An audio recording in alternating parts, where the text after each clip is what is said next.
اعوذ باللہ من الشیطان الرجیم بسم اللہ الرحمن الرحیم۔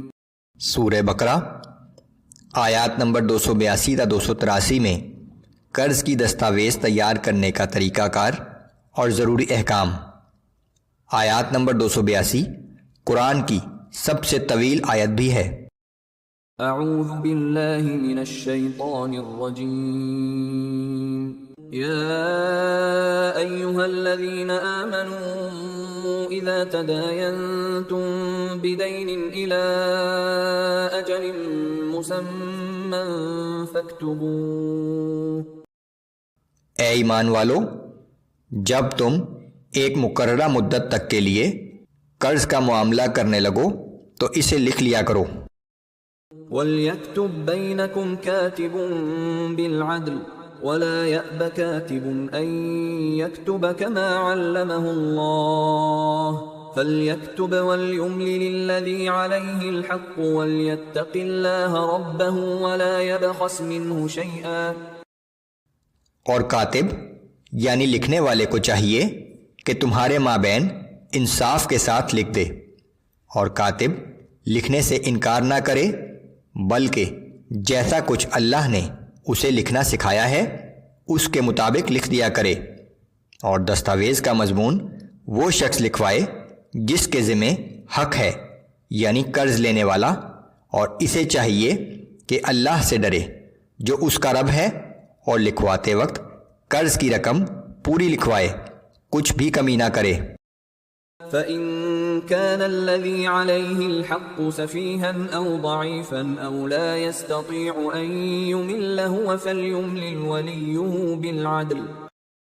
پھر اگر قرض دار یعنی وہ شخص جس کے ذمہ حق واجب ہو رہا ہے کم عقل یا کمزور ہو، یا خود دستاویز کا مضمون لکھوانے کی صلاحیت نہ رکھتا ہو، تو اس کا مختار کار انصاف کے ساتھ لکھوا دے۔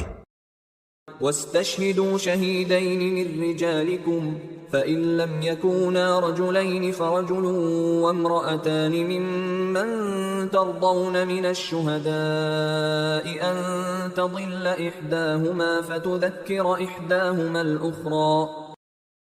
اور اپنے لوگوں میں سے دو مردوں کو گواہ بنا لیا کرو، پھر اگر دو مرد میسر نہ ہوں تو جن گواہوں کو تم قابل اطمینان سمجھ کر پسند کرو ان میں سے ایک مرد اور دو عورتیں گواہ ہو جائیں، تاکہ ان دو عورتوں میں سے اگر ایک عورت بھول جائے تو دوسری اسے یاد کرا دے۔ وَلَا يَأْبَ الشُّهَدَاءُ إِذَا مَا دُعُوا وَلَا تَسْأَمُوا أَن تَكْتُبُوهُ صَغِيرًا أَوْ كَبِيرًا إِلَىٰ أَجَلِهِ۔ اور گواہوں کو جب بھی بلایا جائے وہ انکار نہ کریں، اور جس قرض کی مدت مقرر ہے خواہ چھوٹا ہو یا بڑا، اس کی دستاویز لکھنے میں تساہل نہ کرو۔ ذَلِكُمْ أَقْسَطُ عِندَ اللَّهِ وَأَقْوَمُ لِلشَّهَادَةِ وَأَدْنَىٰ أَلَّا تَرْتَابُوا إِلَّا أَن تَكُونَ تِجَارَةً حَاضِرَةً تُدِيرُونَهَا بَيْنَكُمْ فَلَيْسَ عَلَيْكُمْ جُنَاحٌ أَلَّا تَكْتُبُوهَا۔ یہ میعادی دستاویز تیار کر لینا اللہ کے نزدیک بہت انصاف کی بات ہے، اور گواہی کے لیے بہت درست ہے، اور یہ اس کے بھی قریب تر ہے کہ تم شک و شبہ میں مبتلا نہ ہو جاؤ۔ ہاں البتہ اگر سودا نقد اور دست بدست ہو، جس طرح کا لین دین تم آپس میں کرتے رہتے ہو، تو اس معاملے کے تحریر نہ کرنے پر تم پر کوئی گناہ نہیں۔ وَأَشْهِدُوا إِذَا تَبَايَعْتُمْ وَلَا يُضَارَّ كَاتِبٌ وَلَا شَهِيدٌ وَإِن تَفْعَلُوا فَإِنَّهُ فُسُوقٌ بِكُمْ۔ اور اس قسم کی خرید و فروخت کے وقت بھی احتیاطاً گواہ بنا لیا کرو، اور نہ تو لکھنے والے کو نقصان پہنچایا جائے اور نہ گواہ کو، اور اگر تم نے ایسا کیا تو یہ تمہارے لیے گناہ کی بات ہوگی۔ وَاتَّقُوا اللَّهَ وَيُعَلِّمُكُمُ اللَّهُ واللہ بكل شيء علیم۔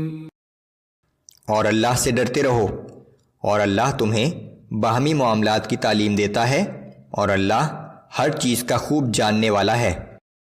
وَإِن كُنتُمْ عَلَى سَفَرٍ وَلَمْ تَجِدُوا كَاتِبًا فَرِهَانٌ مَّقْبُوضَةٌ، اور اگر تم کہیں سفر میں ہو اور دستاویز لکھنے کے لیے کاتب نہ پاؤ تو کوئی چیز قبضہ میں لے کر رہن رکھ لیا کرو۔ فَإِنْ أَمِنَ بَعْضُكُمْ بَعْضًا فَلْيُؤَدِّ الَّذِي اؤْتُمِنَ أَمَانَتَهُ وَلْيَتَّقِ اللَّهَ رَبَّهُ۔ پھر اگر تم میں سے کسی ایک کو دوسرے پر اعتبار ہو تو جس شخص پر اعتبار کیا گیا ہے یعنی قرض دار کو چاہیے کہ اعتبار کرنے والے کا پورا پورا حق ادا کرے اور اس اللہ سے ڈرتا رہے جو اس کا رب ہے، یعنی اعتبار کی صورت میں رہن ضروری نہیں ہے۔ وَلَا تَكْتُمُوا الشَّهَادَةَ وَمَن يَكْتُمْهَا فَإِنَّهُ آثِمٌ قَلْبُهُ وَاللَّهُ بِمَا تَعْمَلُونَ عَلِيمٌ۔ اور تم گواہی کو چھپایا نہ کرو، اور جو شخص گواہی چھپائے گا تو یقیناً اس کا قلب مجرم ہوگا، اور جو کچھ تم کرتے ہو اللہ اس سب سے واقف ہے۔